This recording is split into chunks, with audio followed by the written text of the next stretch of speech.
One of the main questions we get is how do I file for divorce or even prepare the financial disclosure for my divorce?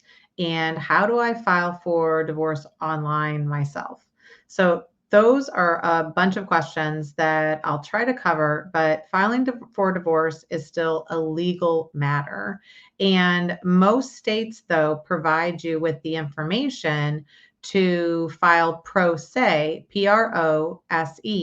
And so if you just simply Google how to file pro se divorce in your state, you should have some resources that show up that not only give you a guide of how to get divorced, they show you the forms that you need and what are some of the instructions and like a guidebook or tutorial. Some states even have a service where you can file online. So, part of how you save money, time, effort is that somebody's going to have to walk through this process. Either it's you or an attorney.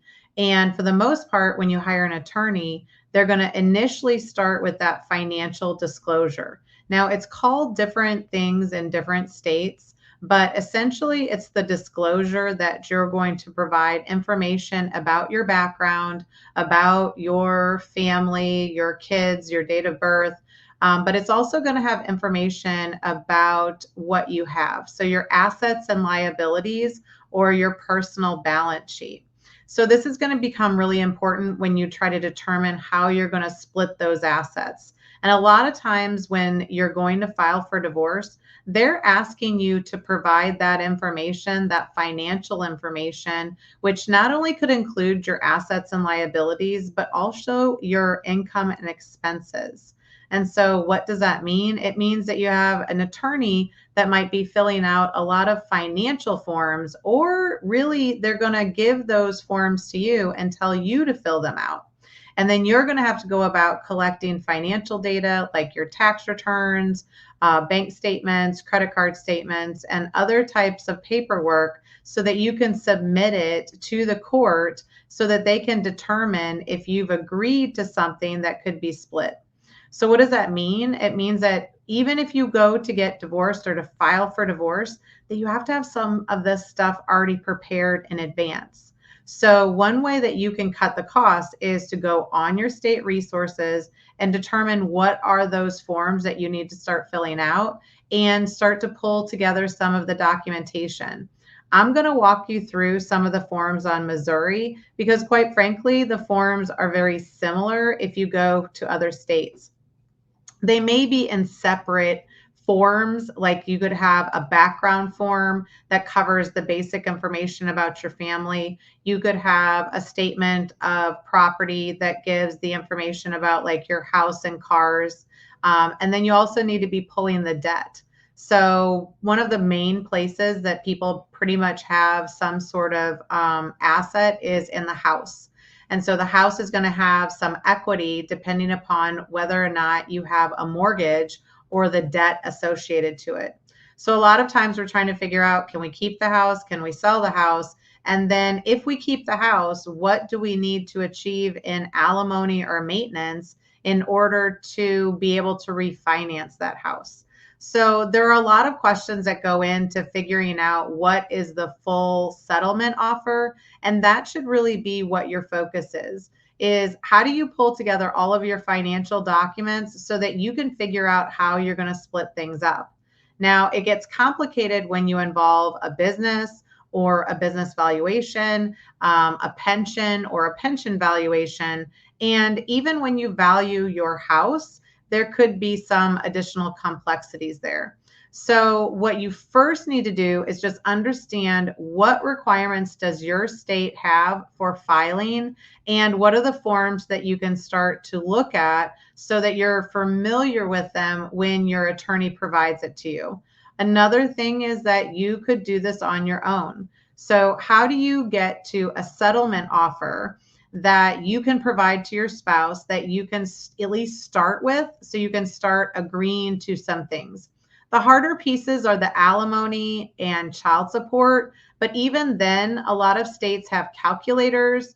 In the state of Missouri, there's a Form 14, and it's available online. So don't be discouraged, because a lot of these states have a tremendous amount of information, video tutorials, guidebooks on how to go through this process, but it does take time. So what you're really doing when you're hiring any professional is you're telling them that they can go and do some of that work, and we know how to do it a little bit quicker. But again, when you're filing some of that initial paperwork, it's financial based. It's asking you how you're going to split these assets.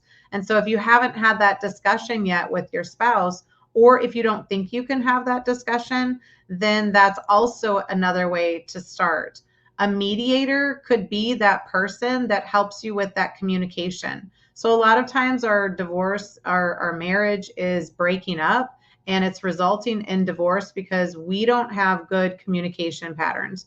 Typically, those communication patterns aren't really good around money and kids. So a lot of times what we're recommending is pulling somebody in to talk about things like the house, to talk about things like the parenting plan, and specifically to talk about things like the financial arrangements. So there are times when we can come up with kind of creative ways to separate assets, but you're not going to know about that if you don't get somebody financially based as a mediator to understand how one person could be using the documents against the other. For the most part, mediation works well when you have transparency of the documents, which means everybody can see where everything is.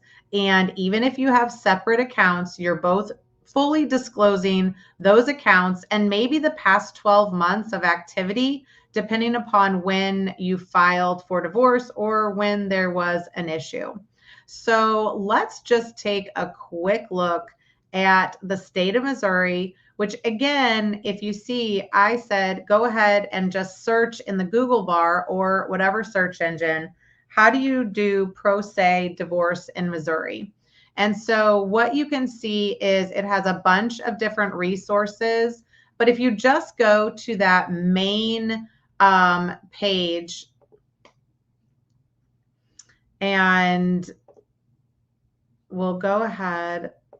So you can clearly see here that the state of Missouri has a tremendous amount of not only information, but how to use these forms, instructions, and table of contents so that you can determine, and these are all downloadable or PDFs that you can actually fill out. So in something like this is called the confidential case filing information sheet for domestic relations cases. Again, don't be concerned about the names of some of these. Just look at pro se for your state and determine, just put eyes on some of these forms so that you can know what to expect and what information. For example, in this form, you're just coming up with like your name, your address, your date of birth, your attorney name or bar ID if you have it. And sometimes your attorney would fill this out. But again, if you want to be proactive in some of this, it's pulling this stuff together and just filling out everything that you have the capability of filling out and finding the documentation that you need to be more complete in the information. So again, this has some employer information for the parties. It also has some information about the children, and then any other additional information. So again, that's just the preliminary confidential case filing information.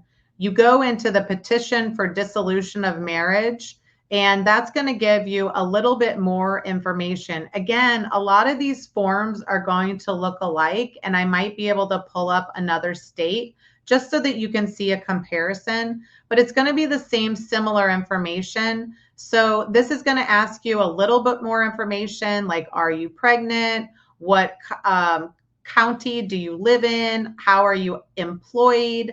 It's also going to ask you some additional information about, are you in active duty? When were you married? Where did you get your marriage license? So that might be something that you need to pull together. What are the grounds for this divorce? Sometimes it will say, is your marriage irretrievably broken? How many children do you have living with you? What is some of the information about each of those children? So you can see each child may have some information, and who is going to get the legal custody or physical custody.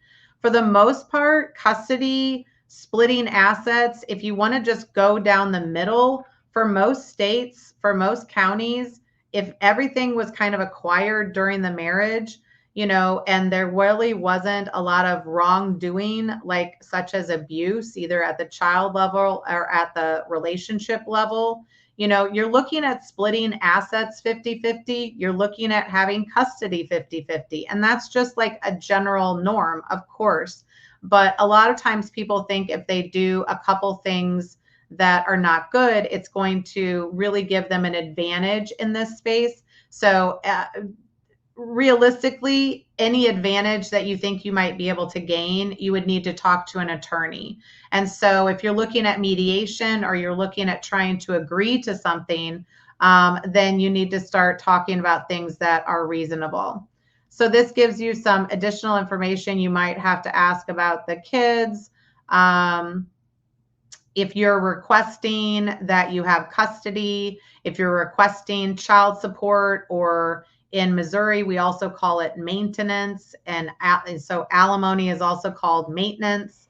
So you're looking for, can you get temporary assistance and things like that. You may have to have this signed by a notary public, or you would be, again, providing the attorney is going to typically give you printed copies of all of these documents that you could easily find online as well. So if we keep on moving forward, where we get to the financial pieces are, and in each state, you could see this a little bit different, where you could see that the income and expenses are different than the property statement. So for the most part, you're going to have to see if the statement of income and expenses is going to be necessary in your state. It may be a more simplified version of this, but essentially this is created and reviewed if you have some request for maintenance or alimony, as well as child support. It's going to be based on your income and some expenses related to the children. So you can kind of see it's first going to go through you filling out in a dollar form, how much your monthly income is from all of these various sources. And it could be from, retirement benefits, gross income from salaries, interest in income, or trust income. So it's going to list out a lot of different things, including disability, or even food stamps. And then you could be receiving maintenance or alimony from a prior marriage. So you would have to include that. It is also going to, a lot of these are going to ask for proof of service, which typically also is you hiring somebody like a process server to take this document that you filled out and serve it, if you're filing for yourself, and serve it to your spouse. So again, this might be something that you would need to get officially documented. But for the most part, the state is going to give you either a blank or fill outable PDF, and then it's going to give you the instructions or the table of contents. So for like this particular state, state of Missouri, it's going to tell you what you need to fill out. It's going to tell you if you want some information kept private. It's going to tell you about the litigant awareness program if you want to self-represent yourself. And what do you need to do? Fill out these following forms. And then it gives you a little bit more detail about those forms and how you need to serve them to your spouse. So for the most part, what people typically have, and if you can see, even for the statement of property and debt and proposed separation agreement, this has directions and information to fill out. So again, the states are trying to work with you to give you some information of how to do this on your own. You have to figure out if it's in your best interest to do it on your own or hire somebody to do it for you. So if we look at the PDF to fill out, this is going to have more questions regarding this statement of property and debt and your proposed separation agreement. So what you have to keep in mind is that not only are these courts typically wanting you to tell what you have, so your property and your debt, but also they're asking you, how do you want to split this up? And so you're going in and filing just on as your own person, and you're having to tell the court all of this stuff up front. Even if you haven't agreed with your partner and you're not doing this together, you're still going to have to come up with some of this information. So this tells you about what it's going to cover, what is a separation agreement and how you can agree to it, and then how you're going to divide it. So first, it's going to ask you questions. Do you own a business? Do you own any stocks or bonds, a house, a car? And each of these for each state is not necessarily going to be the same. So it's going to be important that you pull up something that's relevant to your state, and then you might need it relevant to your county. Okay, so just be mindful that some of those things, and those are some of the reasons why people tell you to hire an attorney, but we're not quite there yet. Like, this is just pulling these documents and saying, hey, I'm gonna maybe hire an attorney, but I just want to know what to expect and what I need to prepare in order to even take that first step to file. So you can see here that it's going to give you a sample page of how to fill out these tables. And in Missouri, it just is a little bit more complex. So you're going to have an item of property. So you can see that you're going to list your checking account. You're going to have to list what the fair market value is. So fair market value has a definition, and it's specific to your state. And it could be, you might see fair value or fair market value. It could have other values that it's called, but this is basically what it would sell for on the open market. Willing buyer, willing seller are typically terms that are also used with that fair market value construct. So it's also going to ask you if this property has debt, if it's marital or non-marital property or both, and then who has possession of the property. And then in the state of Missouri, people are called petitioners or respondent. And so it depends on who's filing. If you're making the initial filing, you're going to be called the petitioner. And what they're telling you is you're going to have to list out every single thing that you own and what the debt on that property is. I would say that typically not everybody is listing everything in their household. So they're not going through and listing every piece of furniture and every dish and things like that. But you're probably looking for things that are of value that could be higher than $250 of value or $500 of value. And even if you don't know if you should list it, then probably you're going to need to list it on this sheet just to be careful. So this means that they have these forms that you're going to list out all of this information, and they give you some samples. And then they're also going to ask you questions about a mortgage or the debt. Do you owe money on credit cards? Do you have family debt? A lot of times people will come up with, I would say they borrow money from their family during a divorce proceeding, or there are debts that show up that maybe one person was not aware of. So normally what these forms are doing is telling both people that they need to tell the court under penalty of lying, basically, on these documents, that this is everything that I know that I have. So again, that could be why you would talk to somebody about this form. So there's where you list the debt and then the debt to be paid by who. Now, typically where people have a little bit of an issue is maintenance or alimony and how much is going to be paid. So there's a lot of calculators, there's a lot of resources and software out there that you could use. We use something called family law software. That's really a very robust software, but they do offer a 14-day free trial. So that could be something that you test out and you look at different things.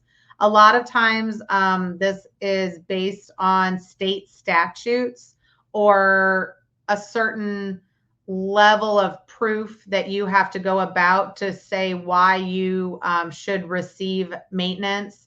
And so this is going to be some indicator of how you go about that calculation, or this would be an area that you could use family law software.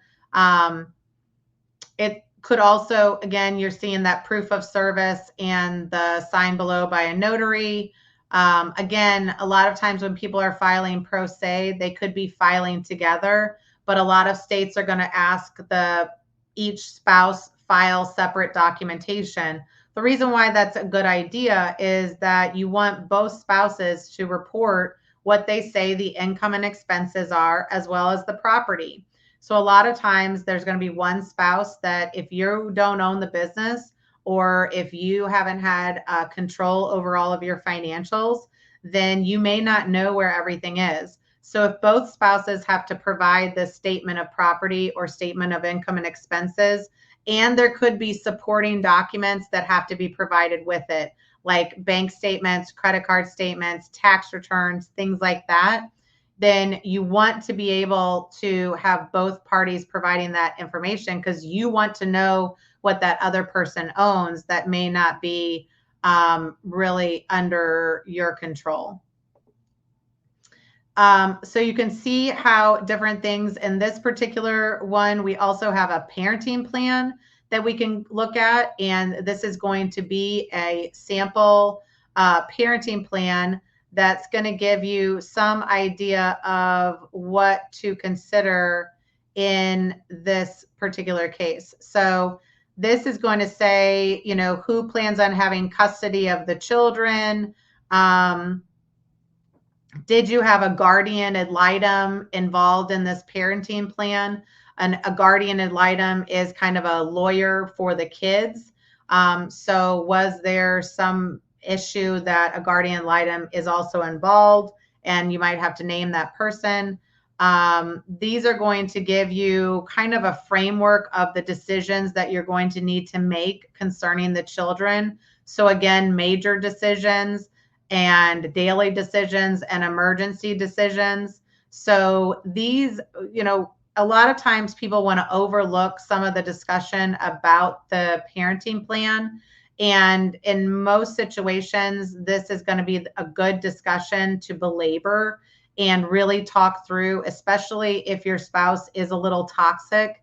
You want to get as much of that in writing of how you're going to do these types of exchanges. And a lot of attorneys and parenting specialists are even recommending doing the exchanges at the kids' school. So, you know, you're dropping off in the morning and the other parent is picking up, and the responsibility of that parent is to pick up on that day. And so that really eliminates you having to see that parent all the time. But a mediator could help you go through some of this documentation and work through, you know, what is joint custody, what is sole physical custody versus sole legal custody. Again, this is why somebody might hire a mediator that has some legal background if the kids are a big issue to you, right? If you really believe that you want sole legal or sole physical custody, there is going to be a lot of hoops that you're going to need to jump through to get to that position. And it's not just as easy as saying, you know, somebody is abusive or toxic. That could be that you would need to hire something, or there's legal aid in most states that when you're looking for pro se, you're also going to find legal aid. You might reach out to them and see what legal help is available for you in that area. But it's also going to talk through, you know,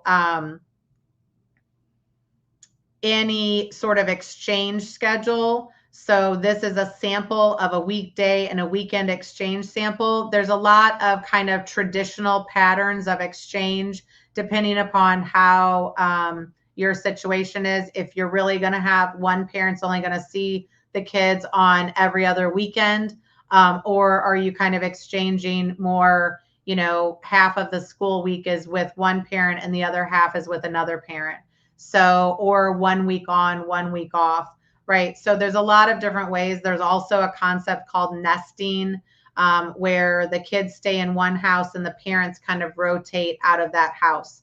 So there's a lot of different options, but it's at least giving you a rubric of what to consider, and how to determine those weeks. For the most part, a lot of the holidays are going to be a discussion, or really where I see it is just, determining, are you dealing with Christmas every other year or Thanksgiving? Maybe one of the families really enjoys Christmas and one Thanksgiving, and you have that be more of a regular thing. The other is to think about in the summer. And so a lot of times we may have these summer homes, or we might have these vacations that we take, or, timeshares. So you need to work out spring break, if there's any types of things that you normally would take those types of breaks. So again, it's going to give you some ideas of vacation schedule or the location of the exchanges. So again, who is going to transport the kids back and forth, especially if one parent moves out of town or something like that. Usually that is covered. So there's a relocation clause that you might need to familiarize yourself with, because it's not always easy to just move the children if you want to. So those are the things that you would discuss in a parenting plan. And a lot of times, if you are negotiating this parenting plan or negotiating any of these terms, first you want to just figure out where is all of this information and where do you stand? What is your income and expenses? What is your property? And then research online what the resources are for you to at least print out those documents, print out all of the guidebooks for your state. Have a clear picture of what is necessary for you to file, and then what is necessary for an attorney to help you file, or if it is even necessary. So a mediator is where you could invite a mediator into this situation if you and your spouse can kind of discuss things, but there's a couple little areas that are, kind of unique to you. Then I would reach out to some sort of mediator. A financial mediator is going to have more knowledge about the financial situation. There's very few people that understand the business valuation aspect of this piece and the divorce and developing a settlement strategy. But the settlement strategy really surrounds understanding what is needed in your state to file, and then figuring out what disclosures do you need. Do you need to file any financial disclosures? Do you need to file any case management disclosures or information about your income and expenses? There's a lot of states that don't require the income and expenses if there's not a maintenance situation or a child support situation. So again, some of that may need to be filled out. Some you can maybe, if you agree to, there may be less reporting requirements, but you also have to remember there are important things to include in there that could protect you.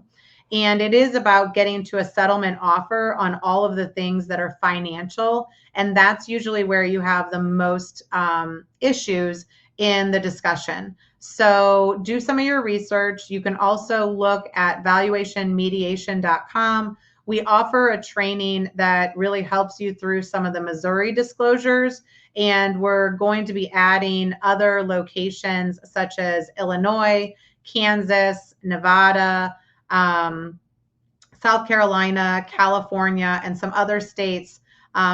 Be mindful that there are, I think, 30 plus states that allow you to file online as well. So you can file online pro se, or basically representing yourself, self-represented. And then you're looking for like a non-contested divorce. So even if you have some issues that you need to discuss, it means that you're both agreeing to kind of move forward. So remember, a lot of this divorce process is a legal process that may have complications and you may have to seek an attorney.